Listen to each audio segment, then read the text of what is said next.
In Thailand, trees are not merely part of the landscape. They are witnesses. In the villages of Thailand, trees are not measured only by their height or age. They are measured by silence. A forest that suddenly stills, where insects cease and birds abandon their songs, is believed to be occupied, not by animals, but by something odor presence that does not move, yet watches. This is where Nang Mai resides. She does not walk the earth.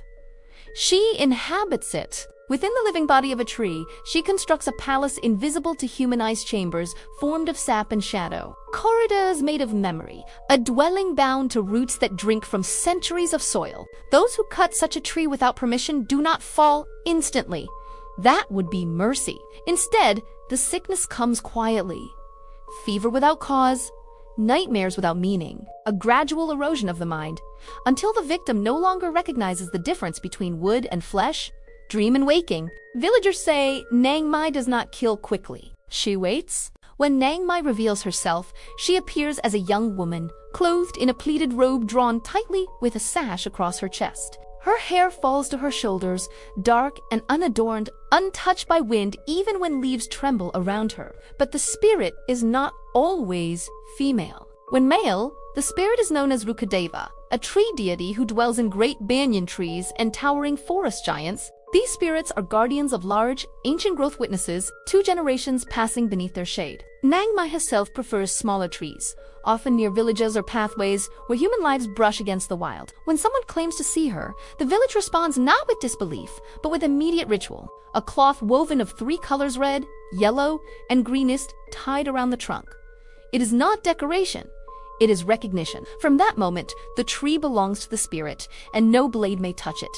Not all Nang Mai are feared. Some are said to protect those who honor them. Families who clean the ground around her tree, offer flowers, incense, or clothing, believe she warns them through dreams. Floods avoided.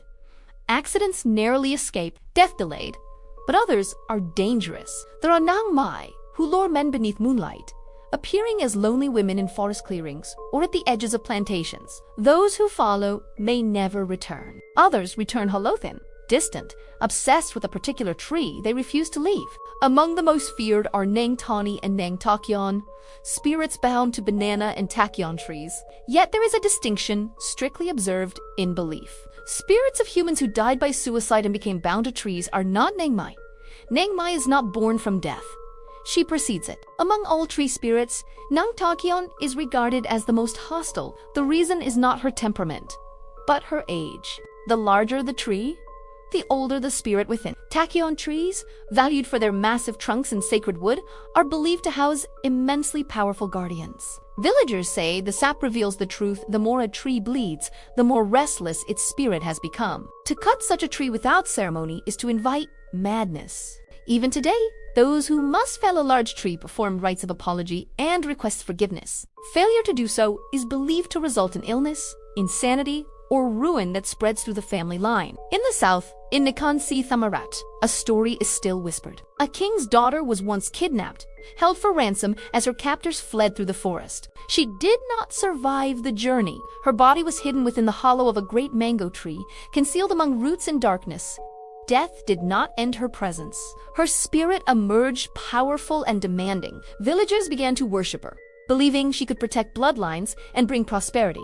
Families brought their sons before her shrine, introducing them as one would introduce a groom. When the boy reached maturity, a marriage ceremony was performed. The man could later marry a human woman, but if his firstborn child was a son, that son would be required to repeat the ceremony. Refusal invited disastrous misfortune and unending calamity until the ritual was fulfilled. Offerings were strict. Trays of gifts, money, pig heads, alcohol, ducks, chickens, and fruit. Ceremonies were held only on Tuesdays and Saturdays. The groom, dressed as in a traditional Thai wedding, carrying a dagger for protection. Even women who made vows to the spirit and had their wishes granted were not exempt. Some returned disguised as men to fulfill a marriage promised in desperation. When Buddhism spread across Thailand, it did not erase the old spirits. It negotiated with them. The Buddhagam Sekuba precepts forbid monks from cutting fresh trees or grass, acknowledging that spirits residing within nature are too powerful to confront directly. Respect became law.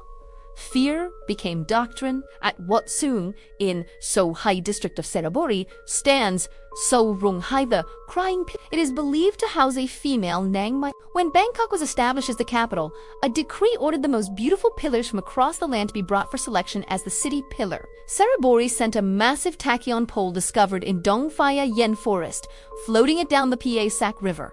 The pillar reached Bangkok. It was rejected. The tip was crooked.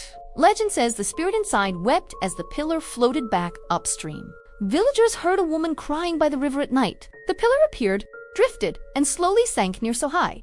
The crying continued. The village took its name from the sound. Even today, people offer silk dresses, perfumes, and cosmetics not out of devotion, but caution. Nang Mai does not chase the living. She waits for them to forget. Forget to ask. Forget to bow, forget that routes, remember every footstep. And when a tree wrapped in cloth appears by the roadside, standing silent beneath the sun, it is not a warning. It is a reminder. She is already there. Thank you all for watching, and see you in the part 2 video.